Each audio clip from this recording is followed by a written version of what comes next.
India point of view, this is the third time that Honorable Prime Minister is visiting South Africa, and this visit also marks the 30th anniversary of the diplomatic relationship between India and South Africa. I think this, both sides for India and South Africa, is very important.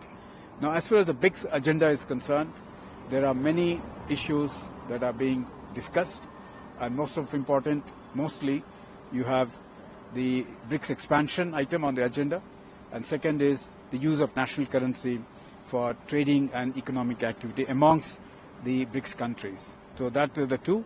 But from India's point of view, development dimension and issues that are so crucial and critical for the global south, on which Prime Minister visionary leadership has always been emphasizing, that the solutions and the challenges for the global south, that we all have to collectively work together. There are lots of ideas of Prime Minister Modi's which are being discussed in the BRICS meetings, in the negotiations at the Sherpa level, and this will feed into the leaders' declaration in a couple of days from now. Well, India's rise, as Prime Minister very clearly has envisaged and envisioned, that we will be very soon a third largest country in the world.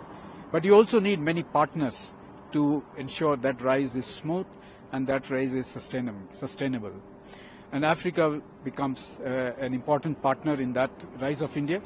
Africa has many complementarities with Indian economy, and that is what Prime Minister Modi has always been emphasizing upon. India's low-cost solutions can be useful for economic activity within Africa.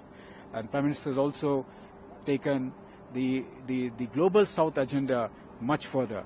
The development dimension from the developing countries' perspective, from the Global South perspective, is capturing the imagination of the leadership around the world, not just BRICS, but also in the G20. And food security, for example, the millets is now being discussed. Lifestyle for environment, I believe that is also a very important part of the discussion on climate change, environment and energy. So, and most importantly, Prime Minister has invited African Union to be the member of the G20. So African leaders are excited.